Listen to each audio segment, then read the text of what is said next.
Town sent a starving servant to muck his stables, but the Comanche said, "Eat first." You're shaking. Red Bluff, Texas, late summer. 1885. The mission yard smelled of ash and unwashed wool, sharp and sour in the humid air that pressed against the skin like wet cotton. Women in drab, ill-fitting dresses gathered under the sagging roof of the charity house, their voices low and bitter as they stirred pots of thin gruel meant for the destitute. Steam rose from the iron pots in lazy spirals, curling toward the rafters where dust hung thick as cobwebs. The floorboards creaked under every step, warped from years of rain seeping through the leaking roof. Charity here was a performance. Something to be seen doing, not something felt. On the crooked post near the barn, a notice had been nailed up that morning, written in blocky letters that looked like they had been carved with anger. Help needed mucking stables. Ayesha's ranch. Food and shelter. Work starts dawn. A woman with a pinched face and sharp eyes, her name was Constance, pointed at it with a wooden spoon still dripping with thin porridge. "Well now, ain't that generous," she said, her voice dripping with mockery. A savage offering food and shelter. Wonder what kind of work he really expects. Wonder if he'll even pay her, or just work her till she drops. Laughter rippled through the group, thin and cruel like wind through broken glass. Another woman, tall and brittle as a dead tree, her name was Mrs. Violet Crane, crossed her arms and nodded toward the corner where Alina Marsh sat hunched on a crate, peeling turnips with shaking hands. Her fingers were bone-thin, the knuckles swollen and red from cold and malnutrition. Her dress hung loose on her frame, the fabric worn to near transparency at the elbows and knees. Her face, once soft and kind, had hollowed into sharp angles, her cheekbones pressing against pale skin like they might break through. She had not eaten a full meal in 6 days. The gruel they served was little more than hot water with a few grains floating like drowned insects. Her stomach had stopped growling 2 days ago. Now it just ached, a constant dull throb that never went away. "I say we send her," Mrs. Crane declared, loud enough for everyone to hear. "She's been eating our food for weeks and giving nothing back. Let her earn her keep with the Comanche. Maybe he'll take pity on her. Or maybe he'll send her running and we'll be rid of her either way. Either outcome suits me just fine." More laughter erupted, sharp and vicious. Constance slapped her thigh and grinned. Lord knows she's used to being on her knees scrubbing. Might as well put her to good use somewhere else. Let the savage deal with her. Save us the trouble. Elena did not lift her head. She kept peeling, kept moving her hands even though they trembled so badly, the blade slipped twice, nicking her thumb. Blood welled up, small and bright against her dark, cracked skin, but she did not stop. She pressed her thumb against her apron and kept working. She had learned long ago that silence was safer than speaking. Protest only made them meaner. Stillness was survival. Invisibility was the only armor she had left, the matron of the house. A square-shouldered woman named Mrs. Dorrance with iron-gray hair pulled back so tight it seemed to stretch her face, stepped forward and plucked the notice from the post. She walked over to Elena with heavy, deliberate steps, her boots thudding against the floor like a judge's gavel. She dropped the paper into Elena's lap without a word, without even looking at her face. Elena stared down at it, her breath shallow and uneven. Her stomach cramped with hunger so fierce it felt like something was gnawing her from the inside, tearing at her ribs. The words on the paper blurred. She blinked hard, forcing them into focus. Help needed. Food and shelter. The words felt like a lifeline and a noose at the same time. "You leave at first light," Mrs. Dorrance said flatly, her voice devoid of warmth or sympathy. "No excuses. You want a roof, you work. That's the deal. We're not running a charity for the lazy." Her tone was not unkind, but it was not warm either. It was the voice of someone who had seen too many desperate women and had run out of sympathy years ago. Someone who had learned to harden her heart because softness was a luxury she could not afford. Alina's throat tightened. She folded the paper carefully, her fingers trembling, and tucked it into the pocket of her apron. She nodded once, slowly. There was nothing else to do. No argument would change anything. No plea would soften them. They had already decided her fate that night. She lay on a thin pallet in the corner of the drafty storage room they called her quarters. Though it was little more than a closet with a single window that would not close all the way. The walls were bare, the plaster cracked and peeling in long strips. The floor was cold, rough wood that bit into her skin through the thin blanket. A single threadbare blanket, scratchy and smelling faintly of mildew, covered her shivering body. She stared up at the ceiling beams, watching shadows flicker across the wood from the distant lamplight in the hall. She thought of her husband, Thomas. He had been a carpenter, strong and steady, with hands that could shape wood into something beautiful. He had built her a table once, smooth and perfect, with carved legs that looked like twisting vines. She had loved that table. She had loved him more than she thought it was possible to love another person. He had died 2 winters ago when a fever swept through the town like wildfire, taking the old and the young and the unlucky. It took him in 3 days. She held his hand until the end, whispering promises she could not keep, telling him she would be all right, that she would find a way, even though she knew she was lying. After he died, the landlord came for the rent. She had nothing. No family, no money, no trade. Just grief and empty hands and a table she had to sell for half what it was worth, just to buy another week in their room. The church took her in eventually, but only barely. She was a burden. A mouth to feed. A body taking up space. She heard them say it when they thought she could not hear. She's a drain. She's taking food from others who deserve it more. She closed her eyes and tried to sleep, but hunger kept her awake. Her stomach twisted and growled. Her head ached, a dull pounding behind her eyes that made her vision swim. She thought of the notice in her pocket. Ayesha's Ranch. She had heard the name before, whispered in town with a mix of fear and disdain. The Comanche who lived on the edge of town. The one people whispered about in low voices when they thought no one was listening. They said he was dangerous. They said he was cold. They said he hated white folks and only kept to himself because the law allowed him to, because he had papers that said the land was his and no one could touch him.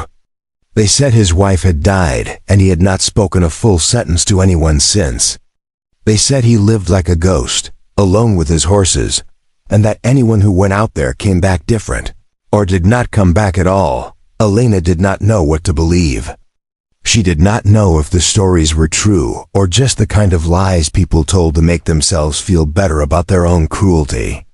But she knew she had no choice. She would go. She would work. She would do whatever it took to survive. Even if it meant walking into the mouth of a wolf. The sky was still dark when she rose, the air cold and damp with pre-dawn mist. She folded her blanket, tied her hair back with a frayed ribbon that had once been yellow but was now the color of old bone, and stepped into the cold morning air. Her breath came out in small clouds. The mission yard was silent, the other women still asleep or pretending to be. No one saw her leave. No one cared. The gravel crunched under her boots, and the sound felt too loud, like the whole world was listening, like every step was a confession of her failure. She pulled her shawl tighter around her shoulders, the thin fabric doing little to block the chill, and walked toward the gate. The dirt road to Ayesha's ranch stretched long and empty, winding through scrub brush and dry grass that whispered in the wind like voices telling secrets. Her boots, worn through at the soles, let in every stone and thorn. Each step sent a jolt of pain up her legs. Her feet were blistered and bleeding by the time she was half a mile out, but she did not stop. She could not stop. She had nowhere else to go. The sun rose slowly, spilling gold and pink across the horizon, but it brought no warmth. Only light. Only the promise of another hard day. She had to stop twice to catch her breath, leaning against a fence post, willing herself not to faint. Her vision blurred at the edges. Her legs shook. She pressed her hand to her stomach, trying to quiet the ache, but it did no good. When the ranch finally came into view, she almost turned back. The place was stark and isolated, surrounded by low hills and patchy grassland that looked like it had given up trying. A long stable stretched along one side, weathered gray wood with a sloped roof and gaps between the boards where the wind whistled through. Horses moved inside, their shadows visible, their breath rising in soft clouds. Beyond the stable stood a small house, simple and square, with smoke rising from the chimney. It looked like the kind of place a man built when he had no one to build for but himself, when beauty was less important than function, when survival was the only goal. Elena forced herself to keep walking, each step heavier than the last. Her hands shook. Her mouth was dry, her tongue thick and swollen. She reached the edge of the yard and stopped, unsure where to go. The stable doors were open. She could hear the soft shuffle of hooves, the occasional snort of a horse, the creak of wood settling. The smell of hay and leather and animals drifted toward her on the breeze. Then she saw him.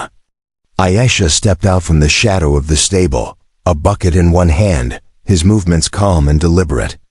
He was tall, broad across the shoulders, with long black hair tied back with a strip of leather. His skin was the color of copper in the early light, his face hard and carved with lines that spoke of sun and wind and years of silence. He wore a plain shirt, open at the collar, a leather vest that looked like it had been worn for decades, and dark trousers tucked into worn boots. His hands were large, scarred across the knuckles, the hands of a man who worked with his body every day and did not complain. He stopped when he saw her. His eyes, dark and steady as river stones, settled on her face. Then they dropped to her hands, still trembling at her sides, to her hollow cheeks, to the way she swayed slightly on her feet, like a tree about to fall. He did not smile. He did not frown. He simply looked, and in that look was something she could not name. Not pity, not kindness. Something harder. Something that felt like recognition. Elena opened her mouth to speak, but no sound came. Her throat was too dry. Her legs gave out. She stumbled forward, catching herself on the fence rail, gasping. The world tilted. She gripped the wood hard, splinters digging into her palms, and tried to breathe. Her vision went black at the edges. She heard herself make a sound, something between a gasp and a sob. Aisha set the bucket down and crossed the distance between them in 3 long strides. He did not grab her. He did not shout. He simply stood close enough that she could lean against the rail without falling.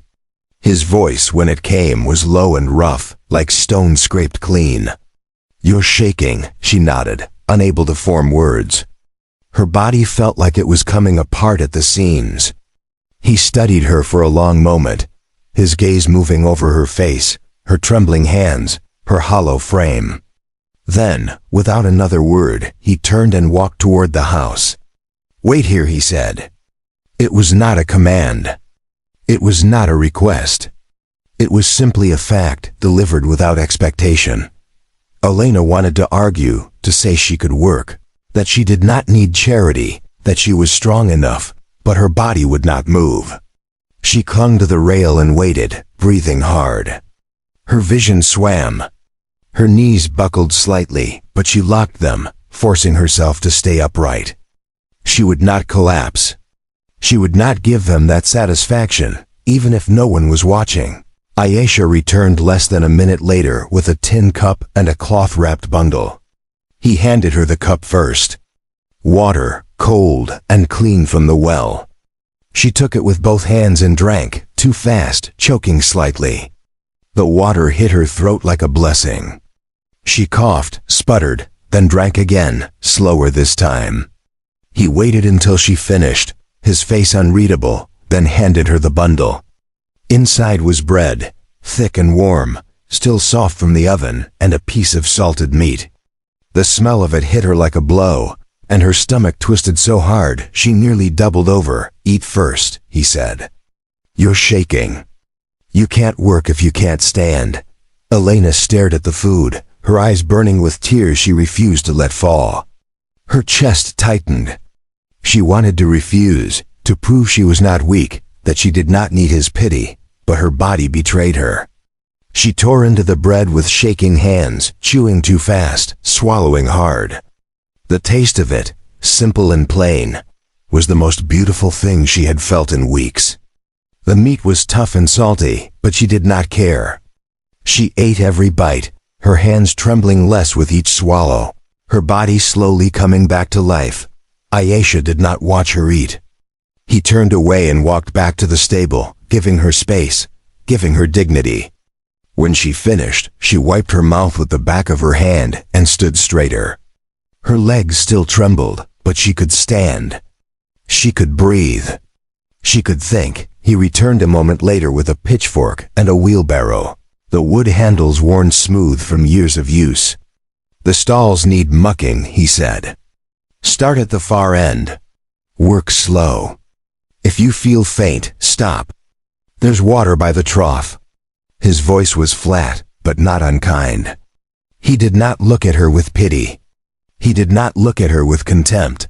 He simply looked, and that was enough. Elena nodded. She took the pitchfork, her hand still unsteady, and walked toward the stable. The smell hit her immediately, thick and pungent, the sharp stink of manure and old straw and animal sweat. But she did not flinch. She had mucked stalls before years ago, when Thomas was alive and they had rented a small piece of land on the edge of town. She knew the work. She knew the rhythm. She knew how to keep her head down and her hands moving. She started at the first stall, scooping soiled straw into the wheelbarrow. Her arms ached. Her back screamed. But she kept moving. One scoop. Then another. The rhythm steadied her. The work gave her something to hold on to. Something that was not fear or shame. Something real. Aisha did not hover. He moved through the stable quietly, checking the horses, refilling water buckets, adjusting bridles. He did not speak to her. He did not criticize. He simply let her work. And somehow, that was the kindest thing anyone had done for her in months. He did not demand gratitude. He did not demand anything. He just gave her space to exist. By mid-morning, she had cleared 3 stalls. Her dress was soaked with sweat. Her hands were blistered, raw and red, the skin peeling back in places. But the hollow ache in her chest had eased, just slightly. She was not useless. She was working. She was earning her place. For the first time in months, she felt like she had a purpose. When she paused to catch her breath, she saw him at the far end of the stable, brushing down a tall roan mare. The horse leaned into his touch, calm and trusting. His hands moved with care, not force. There was something in the way he worked, something quiet and deliberate, that reminded her of Thomas. The way he had touched wood. The way he had touched her. Gentle, but firm. Respectful. She looked away quickly, her throat tight. She could not think about that. Not now, not here. Not when she was barely holding herself together. By afternoon, the sun was high and brutal, beating down on the tin roof of the stable like a hammer. Elena had finished half the stalls. Her vision blurred at the edges. Her legs felt like water. She set down the pitchfork and leaned against the wall, breathing hard. The world swayed. She closed her eyes, just for a moment. Aisha appeared beside her, silent as a shadow. He handed her another cup of water. She drank it slowly this time, her hand steadier now. "Thank you," she whispered. Her voice was hoarse, barely more than a breath. She could not look at him. Could not meet his eyes, He nodded once. Then he turned and walked back to his work. No words, no judgment. Just presence. Just the quiet acknowledgement that she was there, that she was trying, that it mattered. Alina watched him go, something unfamiliar stirring in her chest. Not hope, not yet. But something close. Something that felt like the beginning of it. She picked up the pitchfork again and kept working. The sun had barely crested the ridge when Alina returned the next morning, her boots leaving shallow prints in the dew-soaked earth. The air was cool and sharp, carrying the scent of sage and dry grass. She had left the mission house before anyone stirred, slipping out like a ghost, her few belongings wrapped in a bundle she carried under one arm. Mrs. Dorrance had made it clear the night before. If you're working at that ranch, you're staying there. We need the bed for someone who contribute here. Alina had not argued. There was nothing to argue about. She had packed what little she owned. A spare dress, a comb with missing teeth, Thomas's pocket watch that no longer worked, and left without saying goodbye to anyone. Ayesha was already in the stable when she arrived, mucking out a stall near the back. He looked up when she entered, his dark eyes registering her presence, but offering no surprise. He nodded once, a brief acknowledgement, then returned to his work. Alina set her bundle down near the door and picked up the pitchfork she had used the day before. The handle was still warm from where she had gripped it, the wood worn smooth in the exact places her hands had pressed. She moved to the next stall that needed cleaning and began to work without a word. The silence between them was not uncomfortable. It was simply there, like the morning light filtering through the cracks in the walls. By mid-morning, the heat had begun to build. Alina's arms burned with the effort of lifting and hauling, but she did not stop. She had finished 4 more stalls, and her hands, already blistered from the day before, had begun to bleed. She wiped them on her apron and kept going. Pain was irrelevant. Pain was something she had learned to live with. What mattered was the work. What mattered was proving she could earn her place here. Ayesha appeared beside her without warning, his footsteps silent on the packed dirt floor. He held out his hand, palm up. "Let me see," he said. His voice was quiet, but it carried weight. Alina hesitated, then slowly extended her hands. Her palms were torn and raw, blood mixing with dirt and straw. Ayesha studied them for a moment, his expression unreadable. Then he turned and walked toward the house. She stood there, uncertain, her hand still outstretched as if waiting for judgment. He returned with a small tin and a strip of clean cloth. He set them on the edge of a water trough and gestured for her to sit on an overturned crate nearby. She obeyed, lowering herself slowly, her legs trembling with exhaustion. Ayesha knelt in front of her, opened the tin, and scooped out a thick, pale salve that smelled of herbs and animal fat. He took her right hand first, his touch careful, almost gentle, and began to spread the salve across her torn palm. The sting was immediate and sharp, but she did not pull away. She watched his face as he worked, the way his jaw tightened slightly, the way his eyes stayed focused on her hands, as if they were the only thing that mattered in the world. "This will help," he said quietly. "But you need to wrap them, or they'll get worse." He tore the cloth into strips and began to wind them around her palms, his movements precise and practiced. Alina's throat tightened. No one had touched her with care since Thomas died. No one had looked at her like she was worth the effort. When he finished, he tied off the last strip and released her hand. She flexed her fingers, testing the bandages. They were snug but not too tight. "Perfect. Thank you," she whispered. Ayesha stood and picked up the tin. "You don't thank someone for doing what should be done," he said. Then he walked back into the stable, leaving her sitting there with her bandaged hands and a strange ache in her chest that had nothing to do with hunger. That afternoon, as the sun began its slow descent toward the hills, Alina finished the last of the stalls. Her entire body screamed with exhaustion, but there was a satisfaction in it, a sense of completion she had not felt in years. She leaned the pitchfork against the wall and stepped outside to rinse her face at the pump. The water was cold and shocking, and it woke something in her.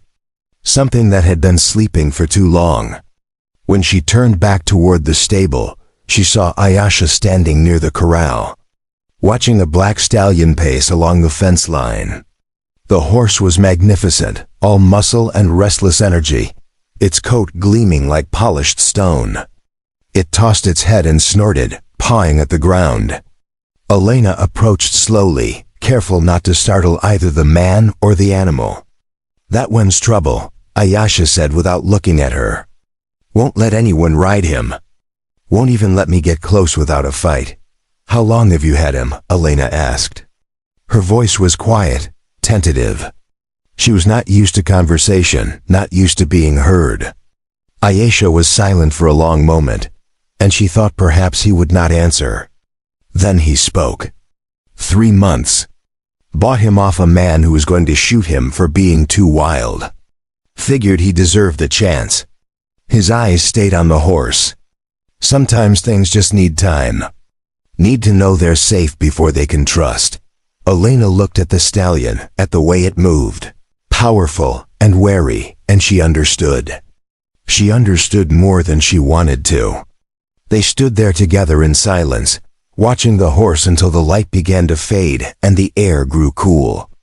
Then Ayesha turned toward the house. "You'll eat with me tonight," he said. It was not a question.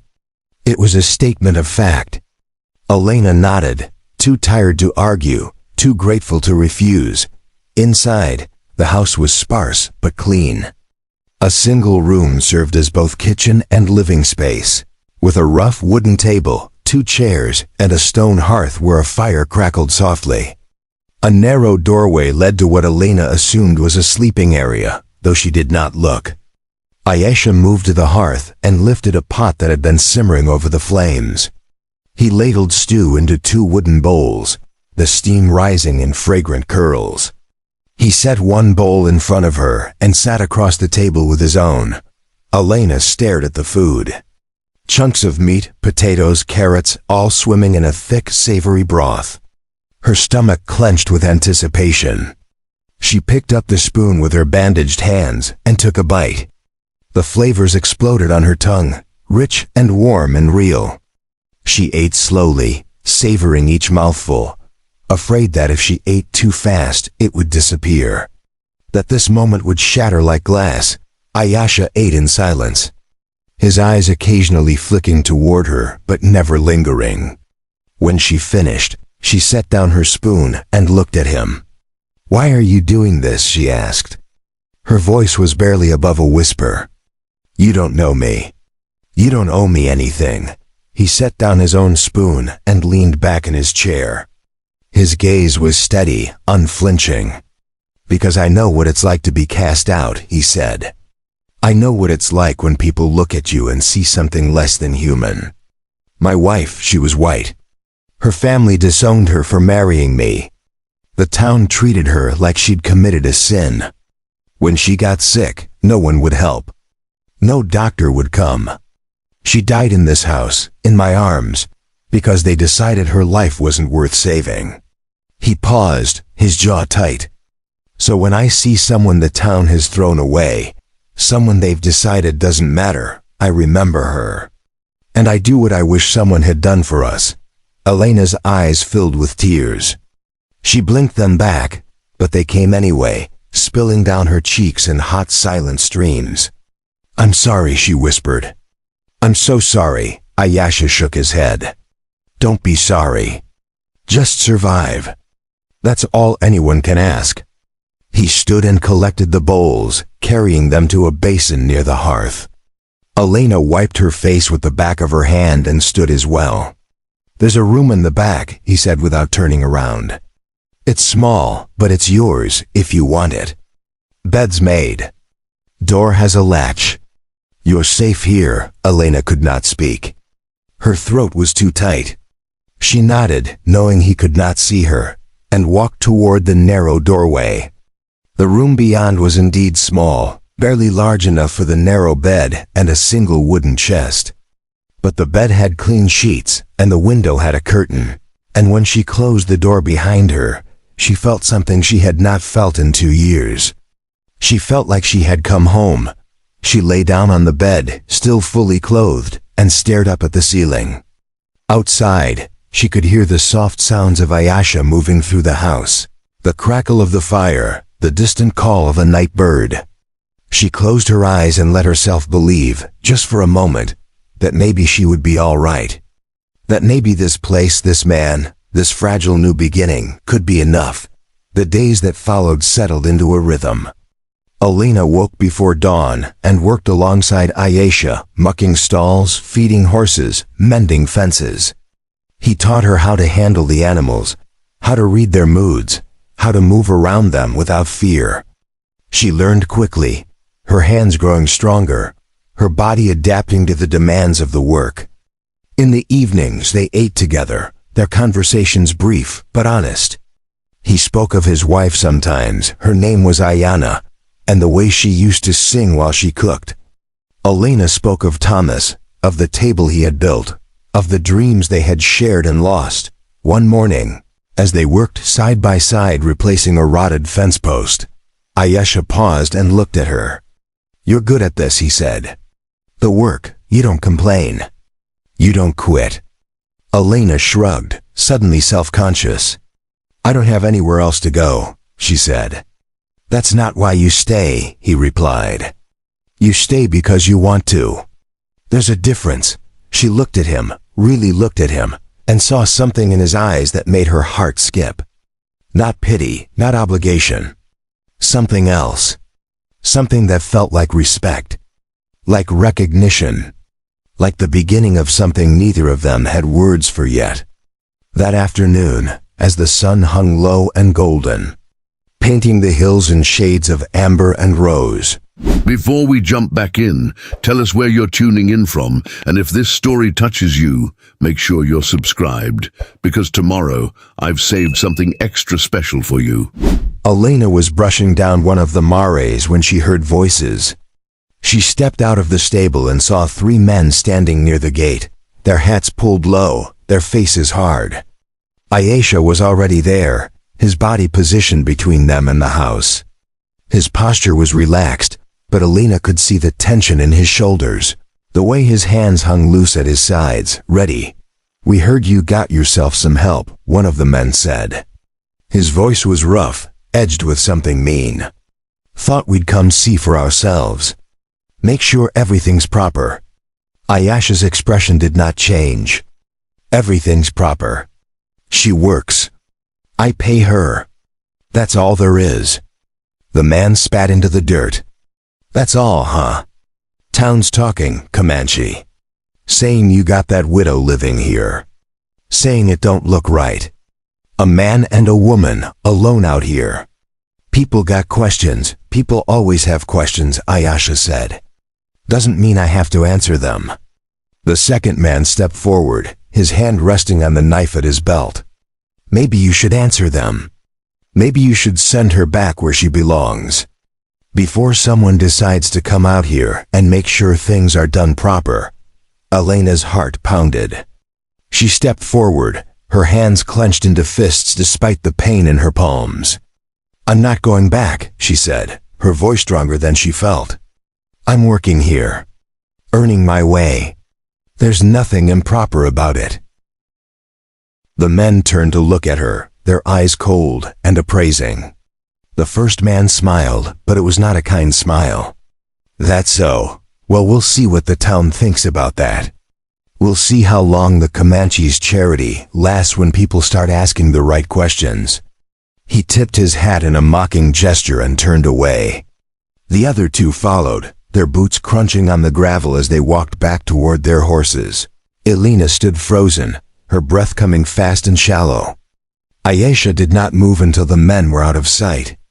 Then he turned to her, his face unreadable. "They'll be back," he said quietly. "Or they'll send others. The town doesn't like what it can't control." Alina met his eyes. "I'm not leaving," she said.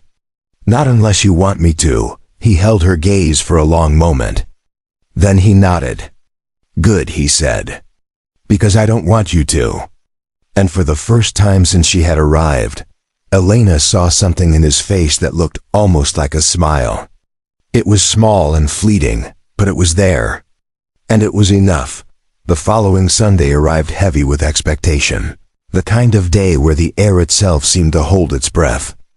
Elena woke to the sound of church bells ringing in the distance, their hollow clang drifting across the hills from Red Bluff. She had not been to church since Thomas died, had not felt welcome in a place that claimed to offer grace, but dispensed judgment instead. She dressed in her spare dress, the one that was slightly less worn, and braided her hair carefully. When she stepped out of her room, Ayesha was already at the table, a cup of coffee steaming in front of him. He looked up as she entered, his eyes taking in her appearance without comment. "You're going to town," he said. It was not a question. Elena nodded, her hands twisting together nervously. "I thought I should. Show my face. Let them see I'm still standing." Ayesha was quiet for a moment, then he stood and walked to the door. He lifted his hat from the peg and settled it on his head. "I'll take you," he said. Elena blinked in surprise. "You don't have to do that." "I know I don't," he replied. "But I'm going to." They rode into town together in Ayesha's wagon, the wheels creaking over the rutted road. Elena sat stiffly beside him, acutely aware of every bump, every shift of the seat that brought them closer together. The town appeared on the horizon gradually, its buildings rising from the dust like tombstones. As they rolled down the main street, heads turned. Conversations stopped.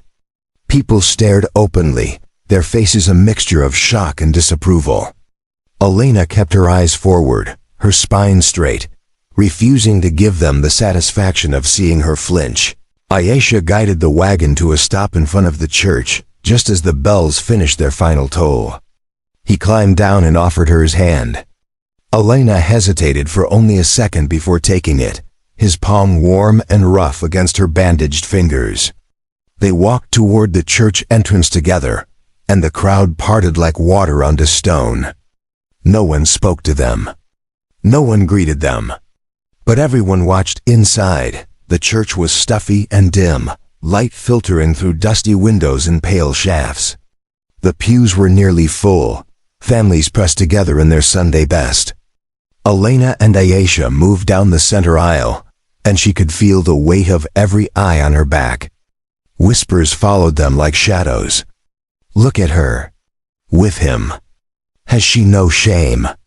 They reached an empty pew near the middle and sat. Ayesha removed his hat and placed it on his knee. Elena folded her hands in her lap and stared at the rough wooden cross above the altar. The service began, but Elena heard little of it.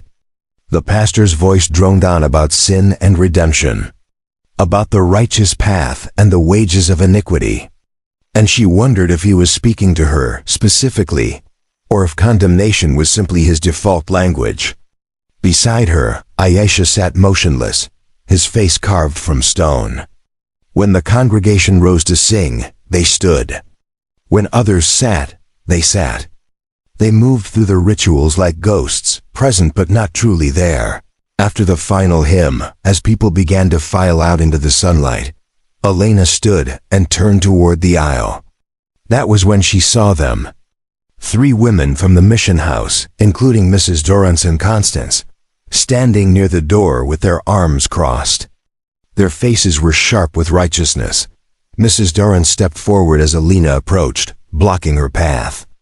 "A word, Mrs. Marsh," she said loudly enough for those nearby to hear.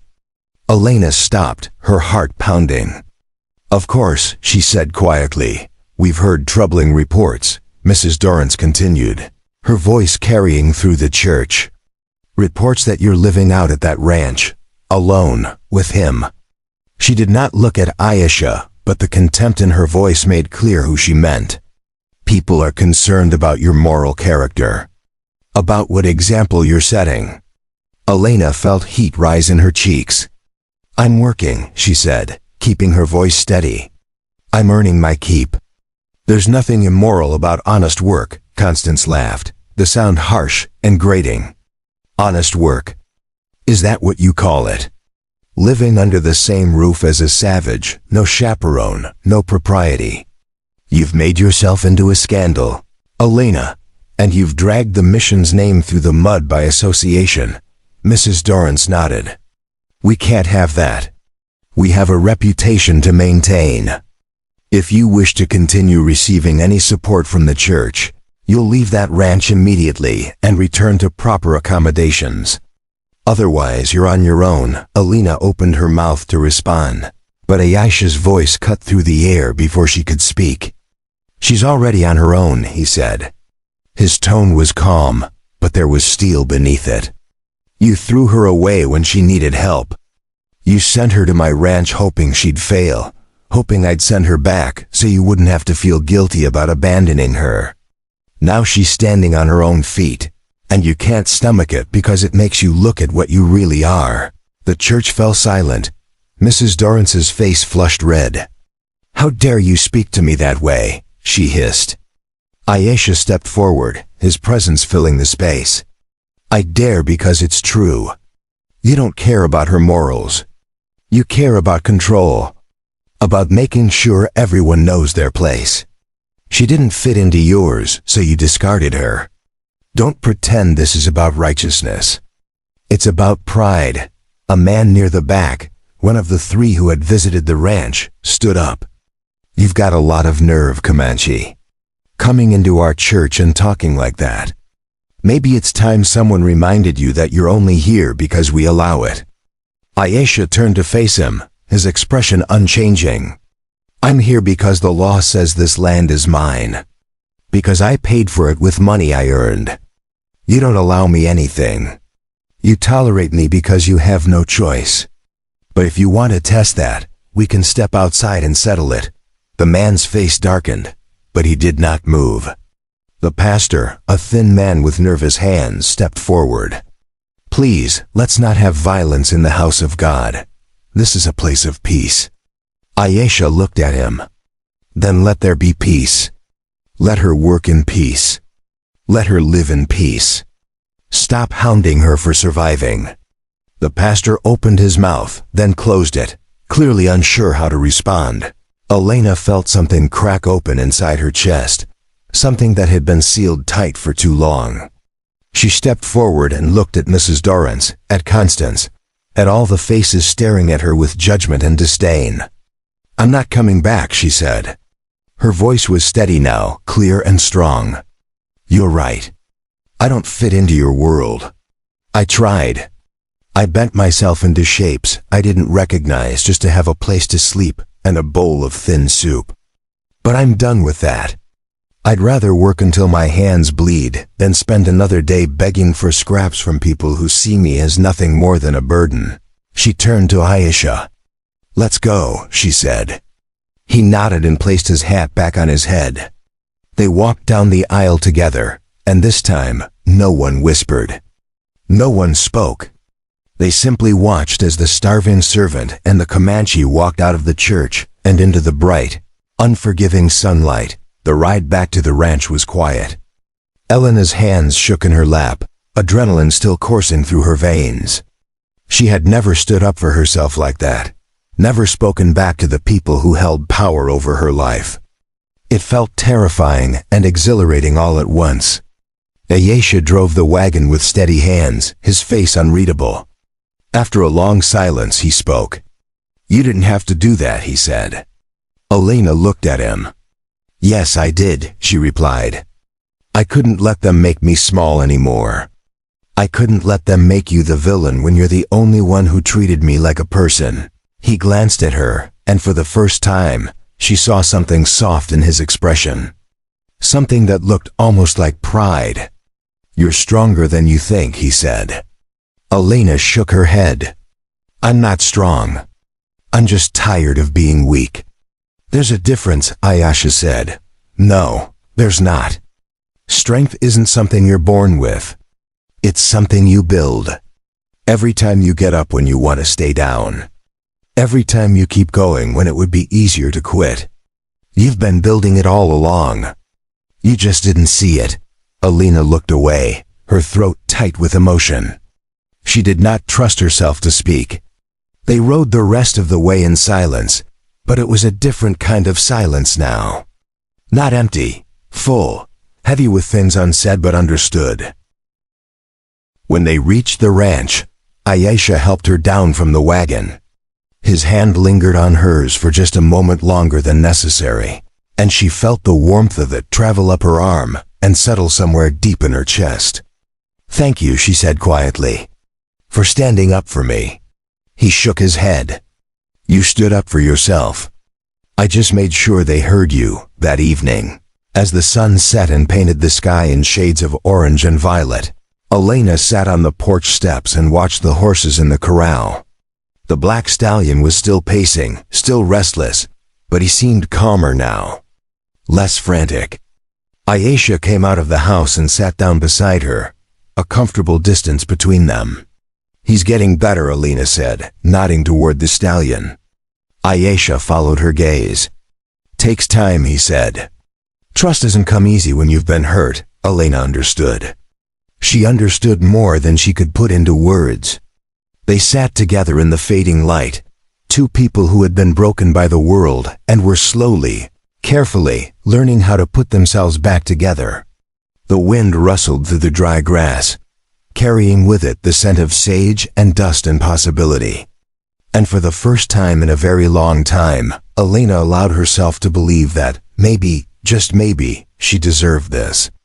Deserved a place where she was valued. Deserved a chance to become something more than the sum of her losses. Later that night, after they had eaten and cleaned up, Ayesha pulled out a small wooden box from a shelf near the hearth. He set it on the table and opened it carefully. Inside were letters tied with a faded blue ribbon. "Ayana's letters," he said quietly. "From before we were married. When her family was trying to keep us apart. She used to sneak them to me through a boy who worked at the general store." Alina looked at the letters, at the careful handwriting visible on the top envelope. "Why are you showing me this?" she asked. Ayesha was quiet for a moment, his fingers tracing the edge of the box. "Because I want you to understand that I know what it costs to love someone the world tells you not to. I know what it's like to fight for something when everyone says you're wrong. And I know what it's like to lose it." He looked up at her, his eyes steady and dark. "I'm not trying to replace her. I'll never replace her. But I also know that life doesn't stop just because you want it to. And I'm tired of living like a ghost in my own house." Alana's breath caught. "Are you saying," she began, but the words tangled on her tongue. Ayesha shook his head. "I'm not saying anything yet. I'm just telling you that you're not alone. That whatever this is, whatever it becomes, you don't have to be afraid of it. Or of me." Alina felt tears prick at her eyes. "I don't know how to do this," she whispered. "I don't know how to let myself hope again." "Then don't hope," he said. "Just stay. Just keep waking up and coming out here and working beside me. That's enough. Hope can come later." Alina nodded, wiping at her eyes with the back of her hand. "All right," she said. "I'll stay," and in the quiet warmth of that small house, surrounded by the ghosts of the people they had loved and lost, Alina and Ayesha sat together and let the silence speak the things neither of them was ready to say out loud yet. But the words were there, waiting. And they both knew it. 3 weeks passed like water wearing down stone, slow and steady and transforming. The work continued, the rhythm of the ranch becoming as natural to Alina as breathing. She woke before dawn, her body no longer aching the way it once had, her hands calloused but strong. The blisters had healed into tough skin, evidence of survival written across her palms. She moved through the stables with confidence now, knowing which horses needed gentle handling and which ones responded to firmness. The black stallion, the one Ayesha called Shadow, had begun to let her stand near the fence without bolting. It was progress, small but real. The town had gone quiet after the confrontation at the church. No more visitors came to the ranch with veiled threats or moral lectures. But Alina knew the silence was not acceptance. It was the quiet before something else, something she could not yet name. She felt it in the way people turned away when she accompanied Ayesha to the general store for supplies, in the way conversations stopped when they entered a room. The town was watching, waiting for them to fail or fall or give the gossip something concrete to sink their teeth into. One morning, as Alina was hauling water from the well, she heard the sound of hoofbeats approaching fast. She set down the bucket and shaded her eyes against the sun. A rider was coming hard up the road, dust billowing behind him like a storm cloud. As he drew closer, she recognized him as Jacob, a young man who worked at the livery stable in town. He was barely 17, with sandy hair and an earnest face that had not yet been hardened by the world. He pulled up sharply, his horse lathered and breathing hard, foam flecking its chest. "I need to see Ayesha," he said, his voice urgent and cracking slightly. "It's important." Alina gestured toward the corral where Ayesha was working with one of the mares, a dappled gray that had been skittish since arriving at the ranch. Jacob dismounted and ran toward him, his boots kicking up dust, and Alina followed, her heart beginning to pound with a nameless dread. Ayesha looked up as Jacob approached, his expression immediately sharpening, the way it did when he sensed trouble. "What's happened?" he asked, already setting down the lead rope and moving toward them. Jacob took off his hat and twisted it in his hands, the brim crumpling under his nervous fingers. "It's the Harrison Ranch," he said, the words tumbling out fast. "Fire broke out last night. Started in the barn, they think from a lantern that got knocked over. Burned through half the property before they could get it under control. They lost most of their livestock, at least a dozen horses and twice as many cattle. And Ben Harrison's hurt bad. Burned his hands trying to save the horses, trying to get the stall doors open. They're asking for help, anyone who can spare it. Doc Miller's in the next county over tending to a birth. Won't be back till tomorrow at the earliest." Ayesha was already moving before Jacob finished speaking. He strode toward the stable, his movements quick and purposeful, calling over his shoulder. "Alina, get the medical kit from the house. The tin box under the wash basin. Bring blankets, anything clean we have. And fill 2 canteens with fresh water. Jacob, help me hitch the wagon. Get the 2 strongest horses." Alina ran, her mind racing, her hands already reaching for the door before she got there.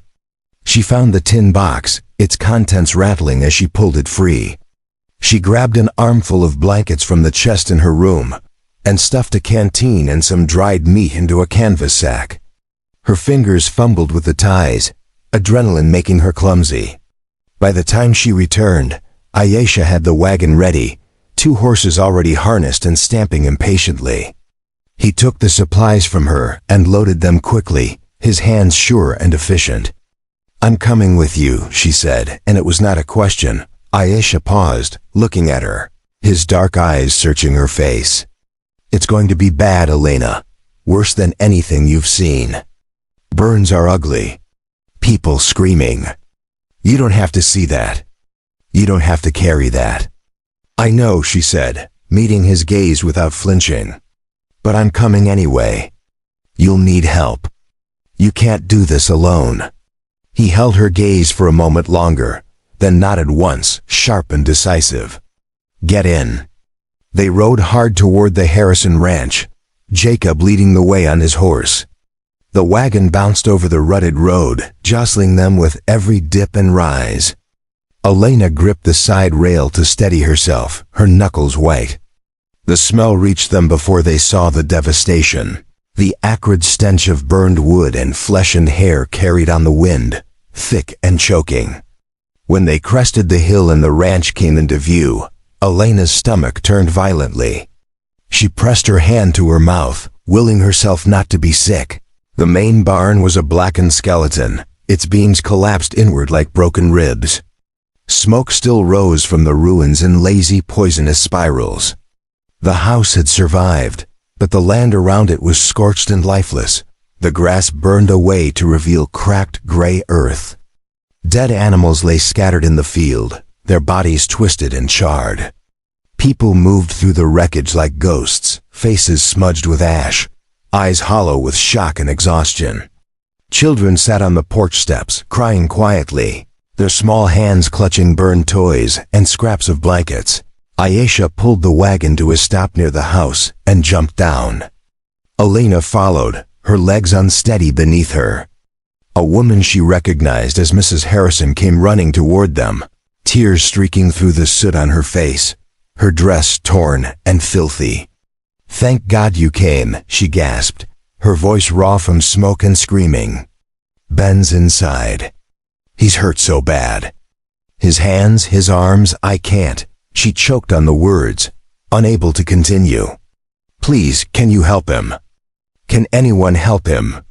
Aisha grabbed the medical kit and headed for the house without hesitation.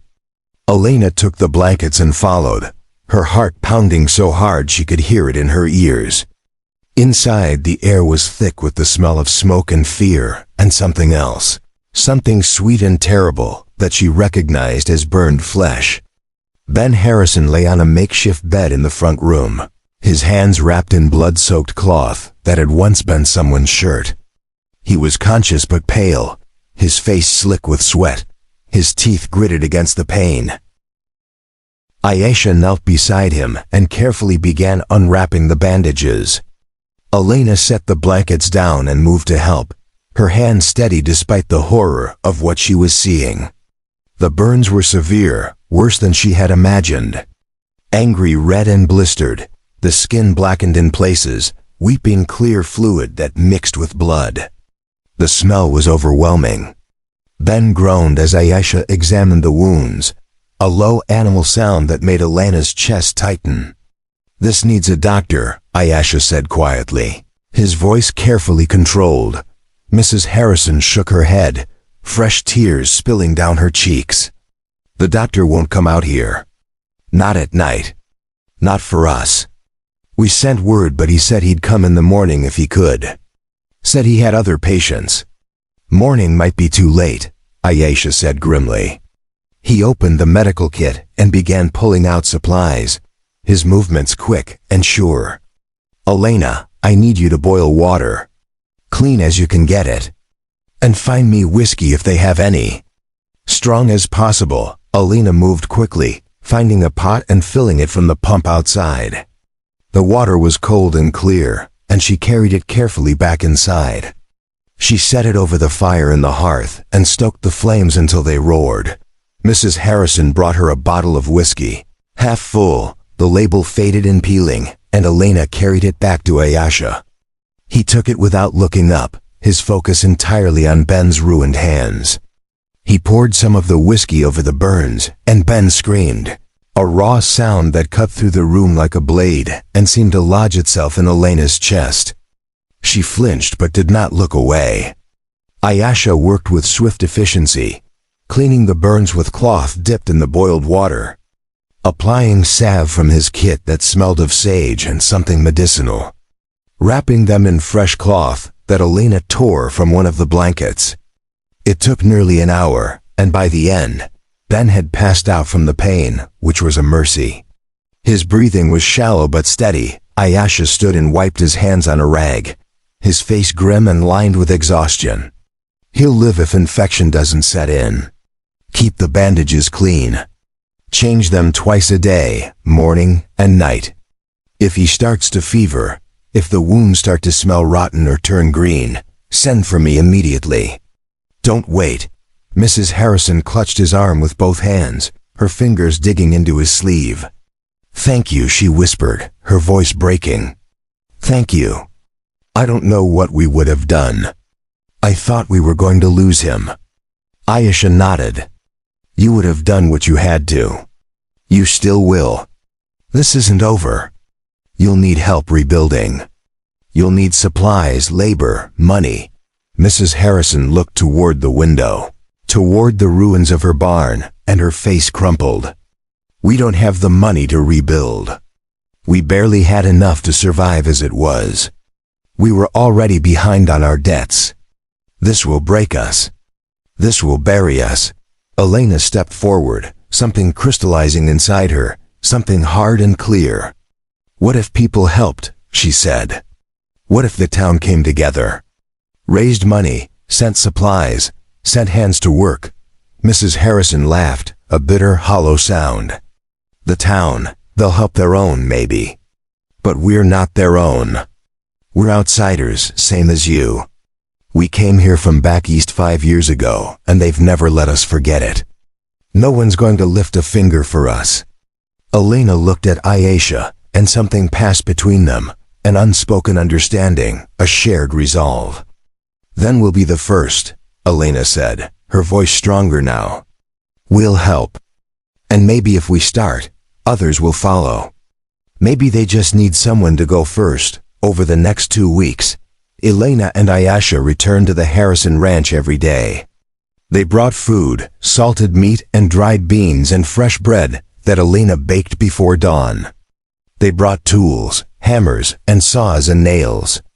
They brought lumber salvaged from Ayesha's own property, boards he had been saving for repairs to his own barn.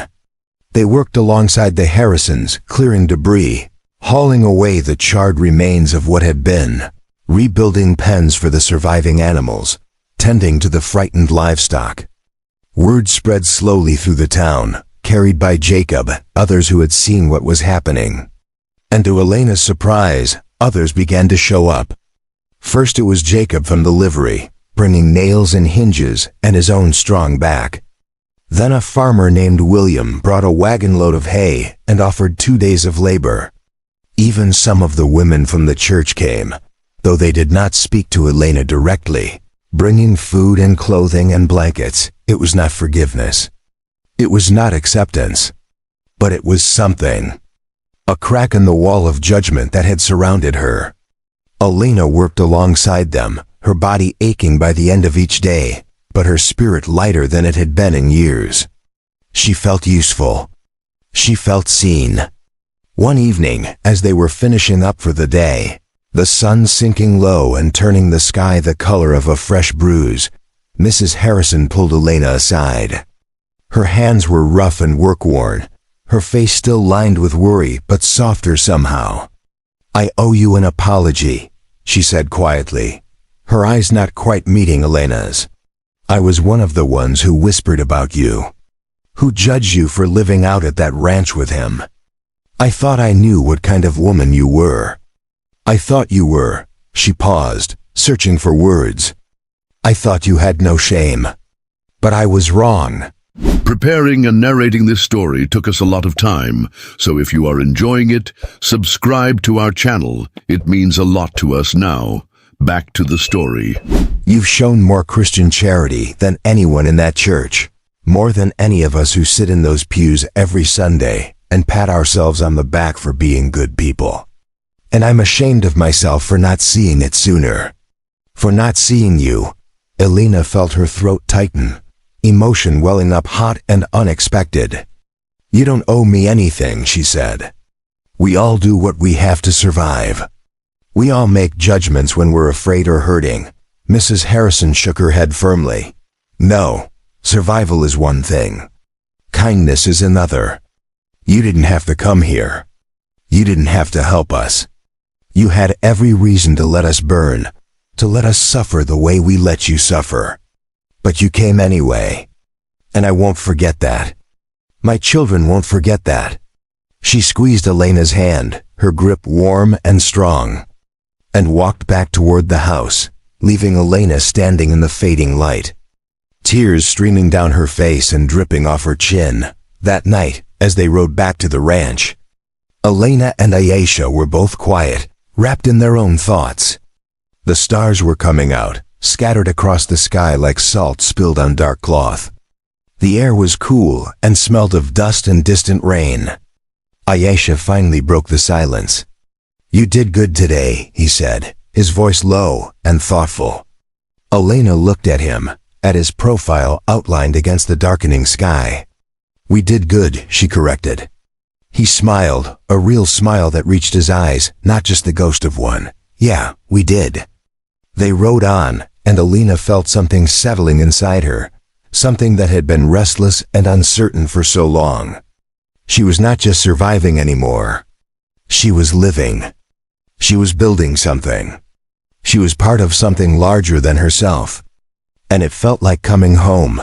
When they reached the ranch, Aisha helped her down from the wagon, his hands settling on her waist, strong and sure.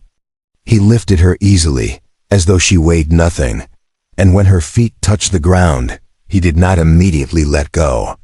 His hands lingered on her waist just a moment longer than necessary, his thumbs pressing gently against her ribs. Alina looked up at him, at the way the moonlight caught the sharp lines of his face, the strong curve of his jaw, and her breath caught in her throat. "Thank you," she said softly, "for letting me stay, for giving me a chance when no one else would, for seeing me." Ayesha's expression grew serious, his eyes searching hers. "Elena," he began, then stopped. He seemed to be searching for words, something he rarely struggled with. "You're not just staying because you have nowhere else to go. You know that, right? You're staying because this is where you belong. Because this is your home now." Elena felt her heart hammering in her chest, each beat loud and insistent. "How do you know that?" she whispered. "Because I feel it too," he said. His voice was low, rough with emotion he had kept buried for too long. "I didn't think I'd ever feel this way again. Didn't think I deserved to. Thought that part of me died with Ayana and should stay buried. But when you're here, this place doesn't feel empty anymore. It doesn't feel like a tomb I'm living in. It feels like a home. You make it feel like a home." Elena reached up and placed her hand against his chest, feeling the steady beat of his heart beneath her palm, strong and sure. "I'm afraid," she admitted, her voice barely above a whisper. "Afraid that if I let myself believe this is real, it'll be taken away. Just like everything else. Just like Thomas. Just like every good thing I've ever had." Ayesha covered her hand with his, pressing it more firmly against his chest. "I can't promise you it won't hurt. I can't promise you the world won't try to take this from us. People will talk. They'll judge. They'll try to tear us down because they don't understand. But I can promise you that I'm not going anywhere. And I'll fight like hell to keep you safe. To keep us safe."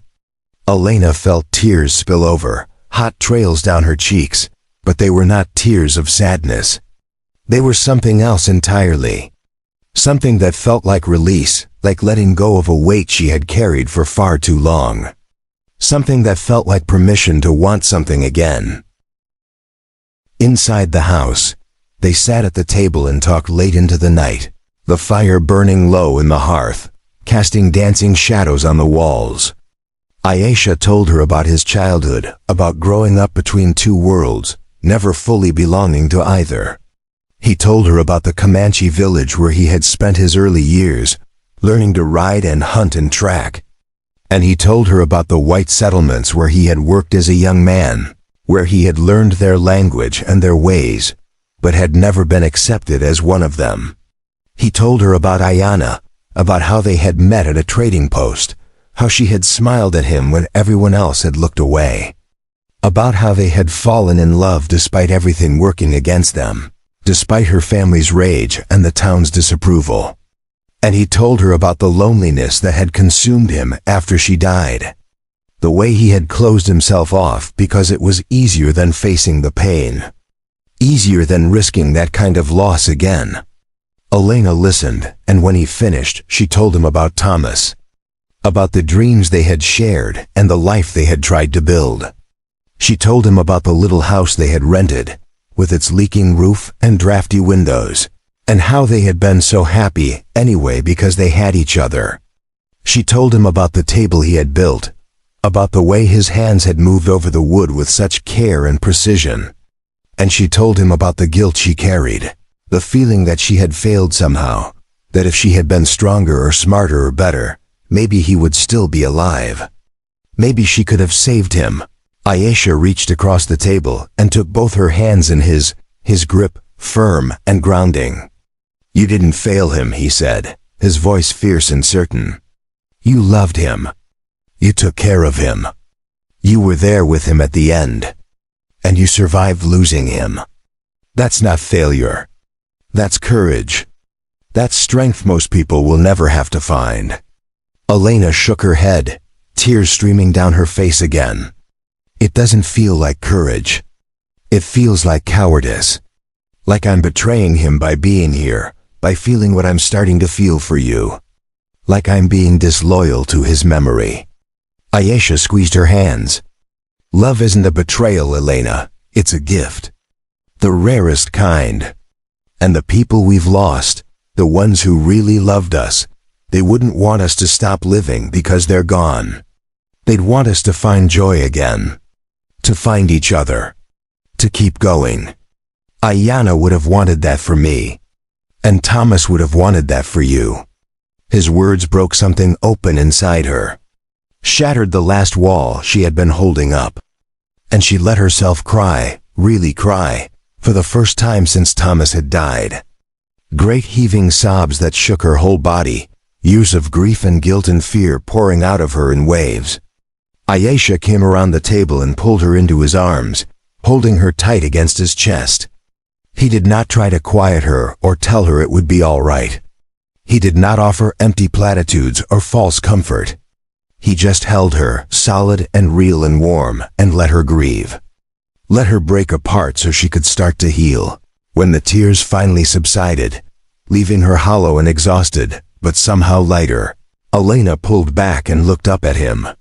His face was wet too, she realized. His eyes were red.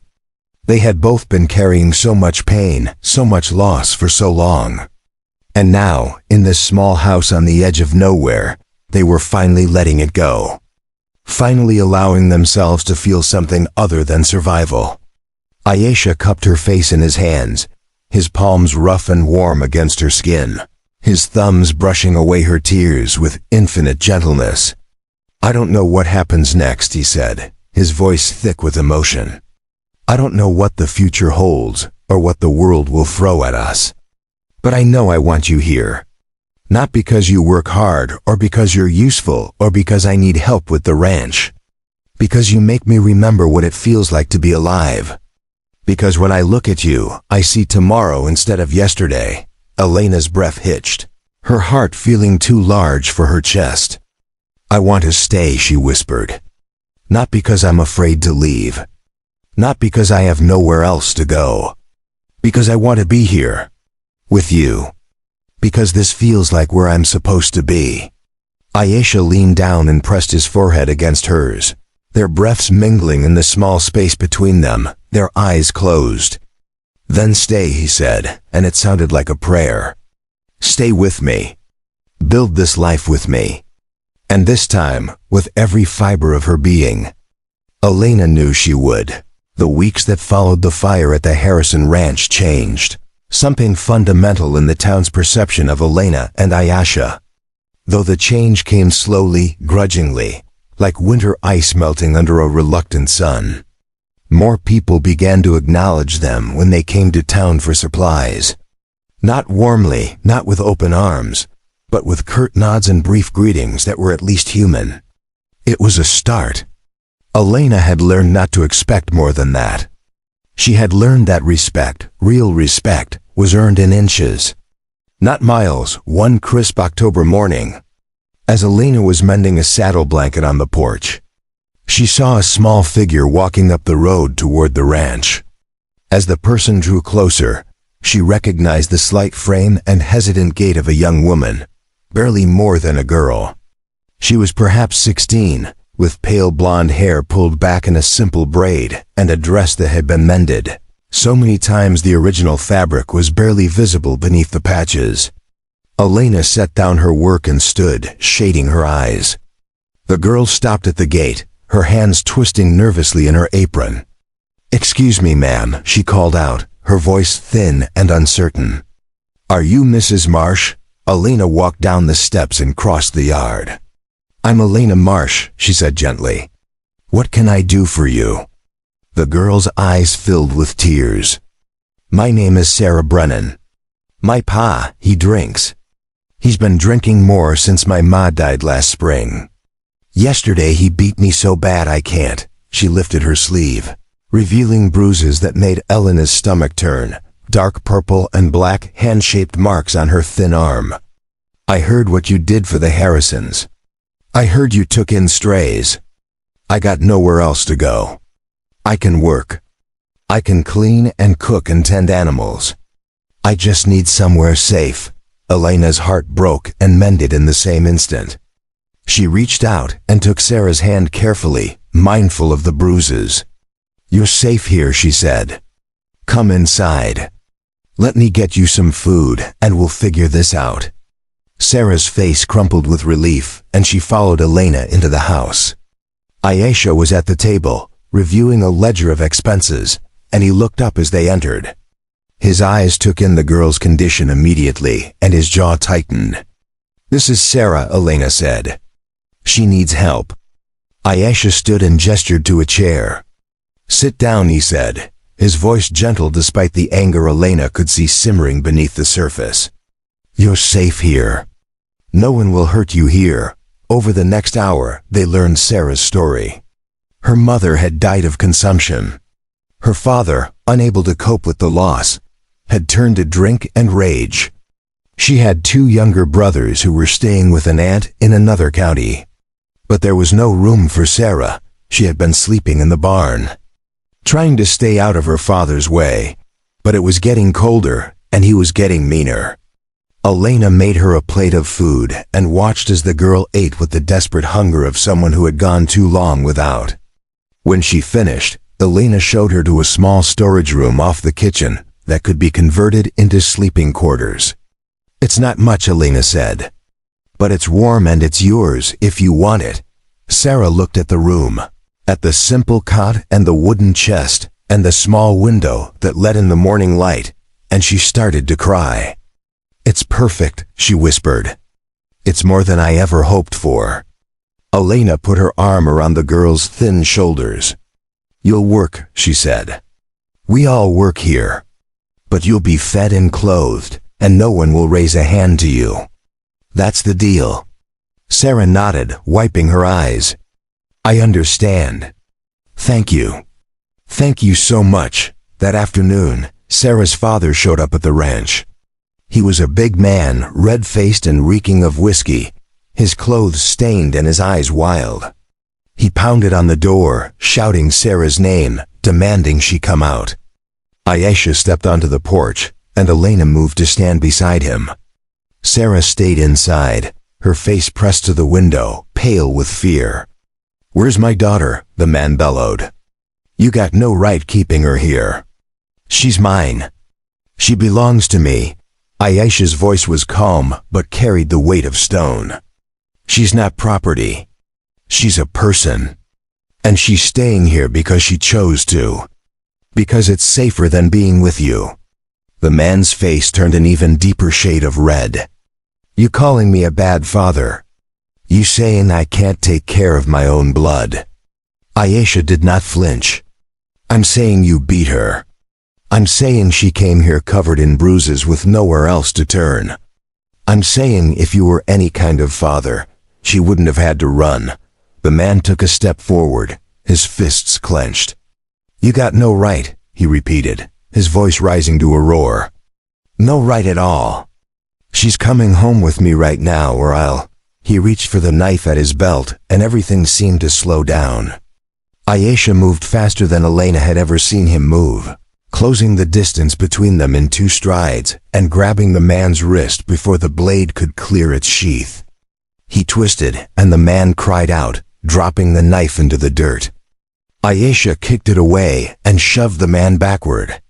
He stumbled and fell, landing hard on his backside.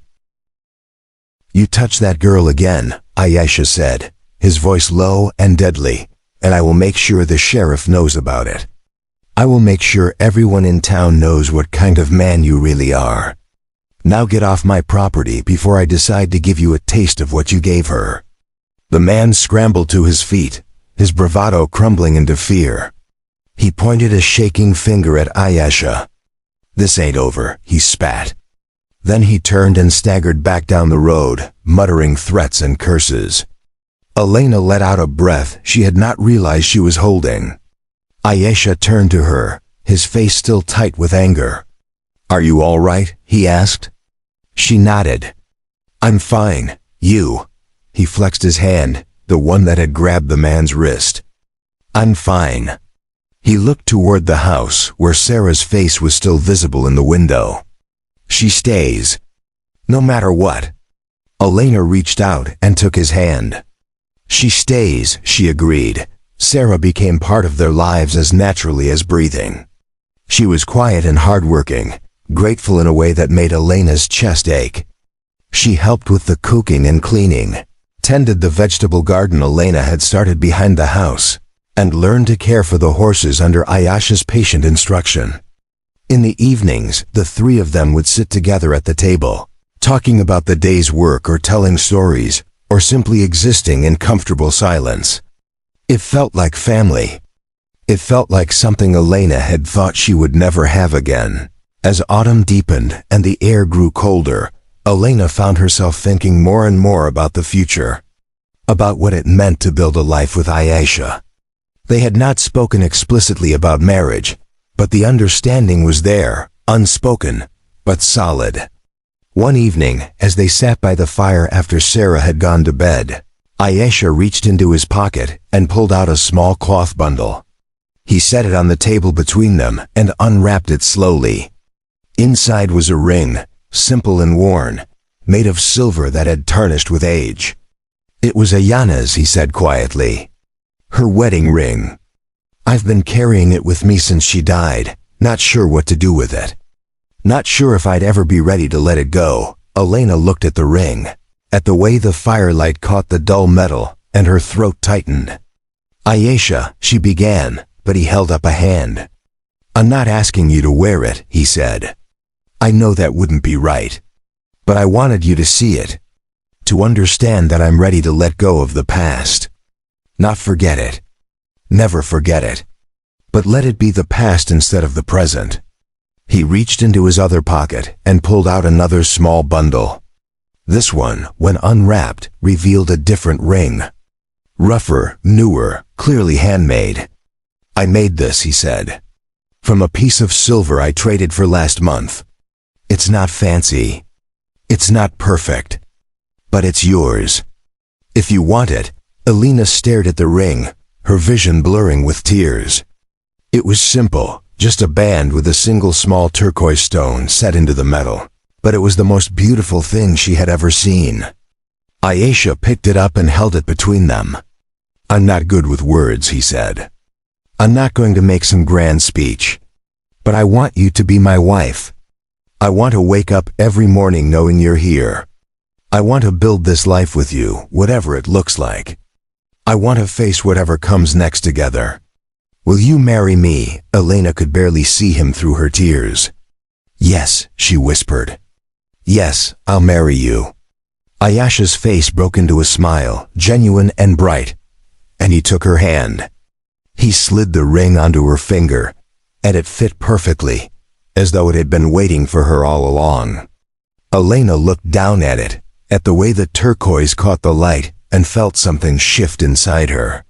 She was not just surviving anymore. She was choosing. She was building. She was loving again. They were married 2 weeks later in a small ceremony at the ranch. The pastor from town agreed to perform the service, though his discomfort was evident in every stiff movement and clipped word. Jacob came, and William the farmer, and Mrs. Harrison with her children. Sarah stood beside Elena, beaming with pride, wearing a dress Elena had helped her mend and alter. A few others from town showed up, more out of curiosity than support, but Elena did not care. She stood beside Ayesha under the open sky, with the horses grazing nearby and the wind carrying the scent of sage and possibility. And she said her vows with a steady voice and a full heart. Ayesha's vows were simple. "I promise to stand beside you, to protect you, to honor you, to build a life with you that's worth living." Elena's were just as simple. I promise to stay, to work beside you, to choose you every day, to love you with everything I have." When the pastor pronounced them married, Aisha kissed her gently, his hands cupping her face, and the small crowd clapped. It was not a grand celebration. There was no feast, no dancing, no elaborate decorations. But it was real. It was theirs. And it was enough that night. After the guests had left and Sarah had gone to bed, Elena and Aisha sat on the porch and watched the stars come out. She leaned against him, his arm around her shoulders, and felt a peace she had not known was possible. "Do you ever wonder what people will say?" she asked quietly. "About us, about this." Aisha was quiet for a moment. "Let them say what they want," he finally replied. "We know the truth. We know what we've built here. That's all that matters." Elena nodded, but there was still a question nagging at her. "What if more people come?" she said. "More like Sarah, more who need help. What do we do then?" Aisha looked down at her, his expression thoughtful. "Then we help them," he said. "We make room. We do what we can. This place, it's not just ours anymore. It's bigger than that." Elena felt her heart swell. She had come to this ranch starving and desperate, sent by cruel women who had wanted her to fail. She had expected nothing but more hardship, more humiliation. Instead, she had found purpose. She had found love. She had found a home. And now, that home was becoming something even larger, a refuge for others who had nowhere else to turn. The following spring, 3 more people came to the ranch seeking shelter. A widow with a small child, an older man who had lost his farm to debt, and a young couple who had been ostracized by their families for marrying across social lines. Elena and Aisha took them all in. They built additional sleeping quarters, expanded the garden, took on more work to feed more mouths. It was hard. It was exhausting. But it was also the most meaningful thing Elena had ever done. She was not just surviving anymore. She was thriving. She was part of something that mattered. One evening, as she and Aisha stood in the stable checking on the horses, Shadow approached them voluntarily for the first time. The black stallion that had been so wild and untouchable walked right up to Aisha and lowered his head, allowing himself to be touched.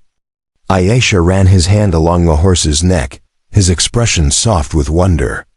"He's ready," Aisha said quietly. "He finally trusts us." Elena watched them, horse and man, and felt tears prick her eyes. "We're all ready," she said. "We've all finally learned to trust again." That night, as they lay in bed, Elena's head resting on Aisha's chest, she thought about everything that had brought her to this moment.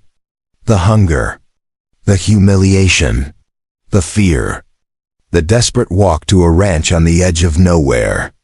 The Comanche who had looked at her shaking hands and said, "Eat first." The slow build of trust and respect in something deeper. The choice to stay. The choice to love.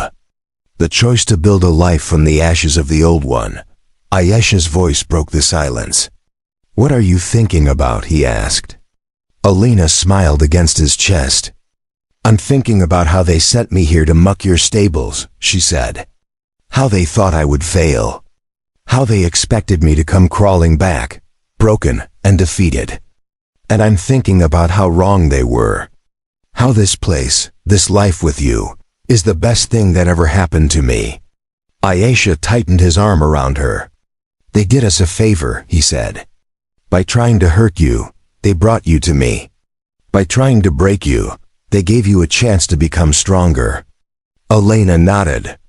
"Sometimes the worst moments lead to the best outcomes," she said. "Sometimes you have to lose everything to find what really matters." Outside, the wind whispered through the grass. The horses shifted in their stalls, safe and warm. Sarah slept peacefully in her room, no longer afraid. And in the small house on Aisha's ranch, 2 people who had been cast aside by the world held each other close and built a future from their shared past. They had been broken. They had been judged. They had been deemed unworthy, but they had found each other. They had found purpose. They had found home. And in the end, that was everything. Years later, people would tell the story of the Comanche rancher and the starving widow, who had built a refuge on the edge of Red Bluff. They would talk about the dozens of lost souls who had found their way to that ranch, who had been fed and sheltered and given a chance to start over. They would speak of it with a mix of admiration and discomfort, never quite able to reconcile their prejudices with the undeniable good that had been done. But Elena and Ayesha did not care about the stories. They cared about the work. They cared about the people. They cared about each other. And every morning when Elena woke beside her husband and looked out at the land they had built together, she remembered the girl she had been, shaking and starving at the gate. And she was grateful. Grateful for the hunger that had driven her here. Grateful for the cruelty that had forced her to be brave. Grateful for the Comanche who had seen her not as a burden or a scandal, but as a human being deserving of dignity. He had given her food when she was starving. He had given her work when she needed purpose. He had given her love when she thought she would never feel it again. And in return, she had given him the same. They had saved each other. And that, in the end, was the only story that mattered. The spring of 1887 arrived with a gentleness that seemed impossible after the harshness of the winter that had preceded it. Wildflowers bloomed across the hills surrounding the ranch, painting the landscape in swaths of yellow and purple and white. The air smelled of new grass and rain-soaked earth, of growth and possibility. Elena stood at the edge of the garden she had expanded threefold since last year, her hand resting on the swell of her belly, watching as Sarah directed two of the newer arrivals in planting rows of corn and beans. The girl who had come to them bruised and terrified was now 18. Confident and capable, her laughter carrying across the yard like music. The ranch had changed dramatically in the year since Elena and Ayesha had married. What had started as a simple horse ranch and a place of refuge for three had grown into something far larger. There were now 12 people living on the property, not counting Elena and Ayesha. 12 souls who had nowhere else to go, who had been cast out or abandoned or simply ground down by a world that had no use for them. There was Widow Brennan and her 6-year-old son Timothy. There was Marcus, the older man who had lost his farm, who now managed the expanded vegetable operation. There was the young couple, James and Rebecca, who worked with the horses and had proven to have a natural gift for training even the most difficult animals.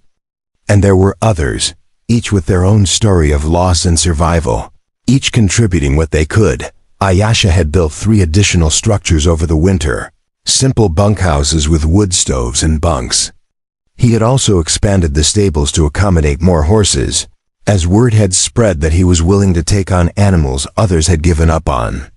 Difficult horses, injured horses, horses destined for slaughter. He gentled them with patience and skill, then sold them for fair prices that helped fund the growing operation. It was not wealth, but it was sustainability. It was enough. Elena heard footsteps behind her and turned to see Ayesha approaching, his shirt sleeves rolled up to his elbows. He carried a small wooden box under one arm. She smiled as he reached her, and he leaned down to kiss her forehead, then rested his hand beside hers on her belly. "How are you feeling?" he asked. "Tired," she admitted. "But good. The baby's been active today." As if to prove her point, there was a small flutter beneath their joined hands, and Ayesha's face broke into a smile of wonder. "Strong," he said. Just like the mother, Ayesha held up the box. "I made something," he said. "For the baby." Elena took it carefully and opened the lid. Inside, nestled in a bed of soft cloth, was a small wooden horse, carved with exquisite detail. The mane was textured, the legs perfectly proportioned, the whole thing sanded smooth. "Ayesha," she breathed. "It's beautiful." He shrugged, suddenly shy. "I wanted the baby to have something from me." Something made with my hands. Elena felt tears well up. Our child is going to be so loved, she said. By both of us. By everyone here. Ayesha pulled her close, careful of her belly. I never thought I'd have this again, he said quietly. A family, a future. You gave that back to me. That evening, as was their custom, everyone gathered for dinner. The table was crowded and noisy, filled with conversation and laughter. Sarah had made a stew with vegetables from the garden. There was fresh bread, still warm from the oven. Timothy chattered excitedly about a bird's nest he had found. Rebecca and James held hands under the table. Marcus told a long story about farming in his youth. It was chaotic and warm and perfect. After the meal, Elena and Ayesha walked out to the corral. The sun had set, and the sky was deepening to indigo. Shadow stood at the fence, calm and steady now, a completely different animal from the wild creature he had been a year ago. Ayesha ran his hand along the horse's neck. Tomorrow I'm going to let James try riding him, he said. I think he's ready. Elena smiled. You've worked miracles with him. Ayesha shook his head. Not miracles. Just patience. Just showing him he was safe. Same thing we do with everyone who comes here. They turned to look back at the house, where lamplight glowed warm in the windows. We've built something good here, Elena said. Something that matters. Ayesha nodded. We've built a place where people can heal. Where they can remember what it feels like to be human. Elena leaned against him, her hand on her belly. Do you ever regret it? She asked. Taking on so much responsibility. Ayesha was quiet for a moment.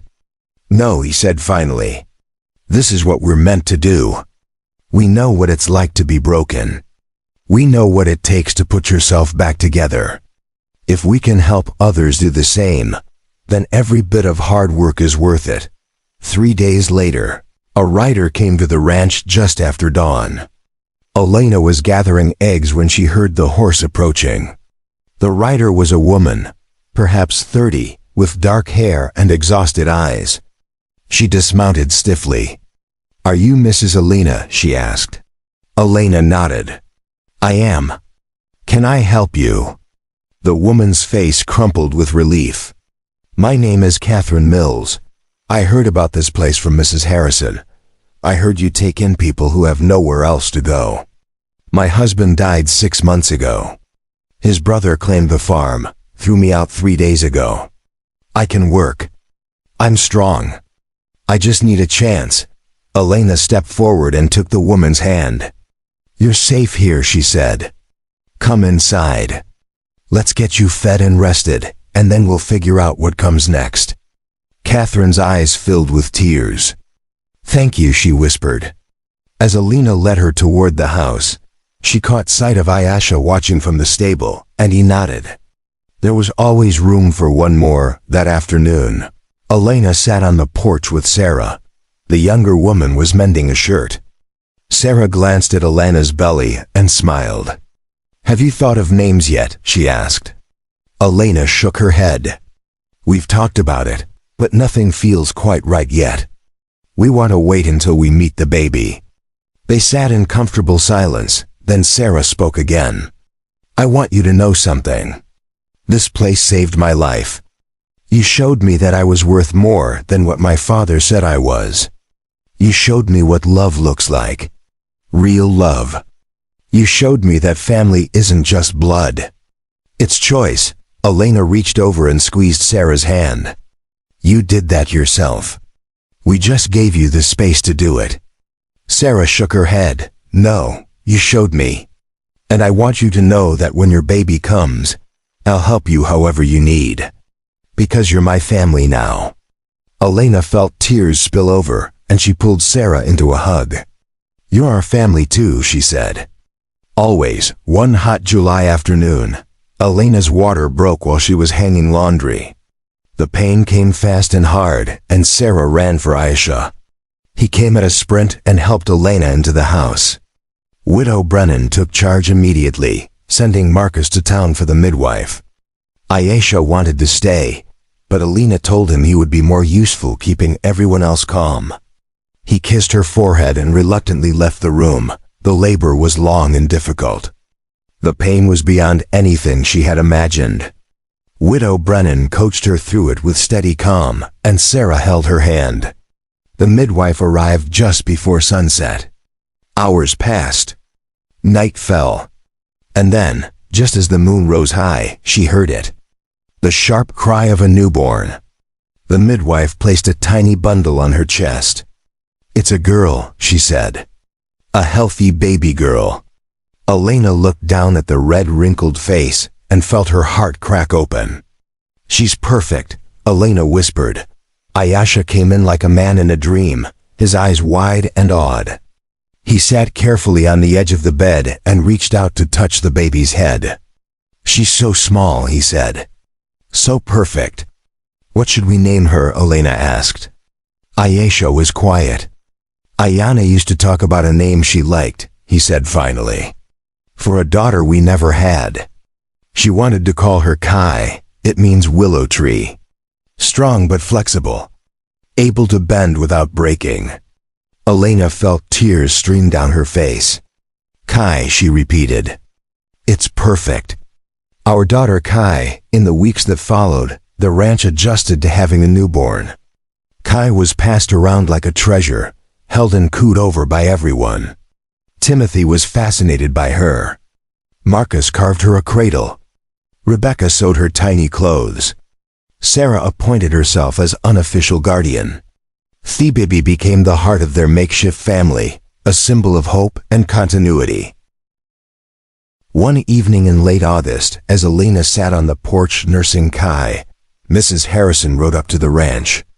Elena called for Sarah to take the baby, then stood to greet her visitor. Mrs. Harrison climbed down with a smile. "I hope I'm not intruding," she said. "Not at all," Elena replied. They settled into chairs on the porch with tea.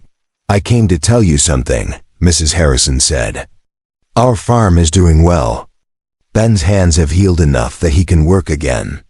We sold our first harvest last week and made enough to pay off our debts. And none of that would have been possible without you and Ayesha." Elena shook her head. "We just helped." "You did the work," Mrs. Harrison smiled. "You did more than help. You showed the town what community could look like. And things are changing because of it. People are talking about starting a proper aid society. It's not much yet, but it's a start." Elena felt her throat tighten. "That means everything," she said.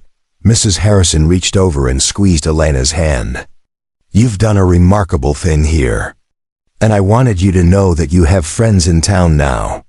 Real friends." She stood to leave, then paused. "One more thing.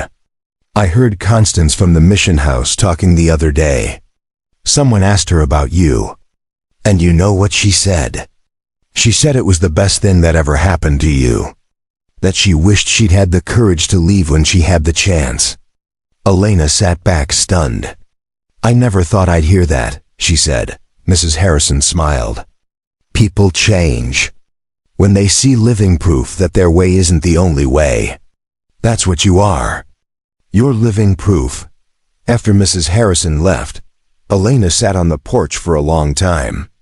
Ayesha came out and sat beside her, Kai sleeping against his chest. She told him about the conversation. "Do you ever think about that day?" he asked.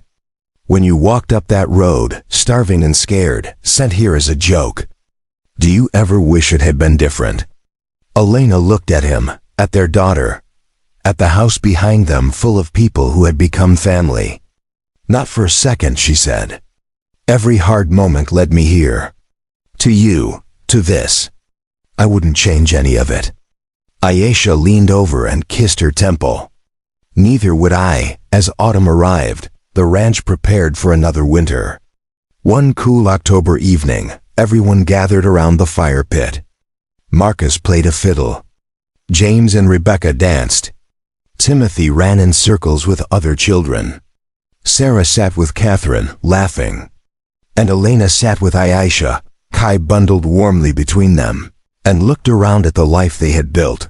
This had started with cruelty, with women who had wanted to humiliate her. It had started with hunger so deep she thought it might kill her. It had started with a Comanche man who had looked at her and said the words that changed everything. "Eat first, you're shaking." And from that moment, from that single act of unexpected kindness, all of this had grown. A family made of broken pieces. A refuge for the lost. Elena looked up at Ayesha. "Do you know what I'm grateful for?" she asked. He raised an eyebrow. "What?" "I'm grateful they sent me to muck your stables," she said. "I'm grateful they thought I would fail. Because if they hadn't, we never would have found each other. We never would have built this." Ayesha smiled and pulled her closer. "Then I'm grateful too," he said. "For all of it.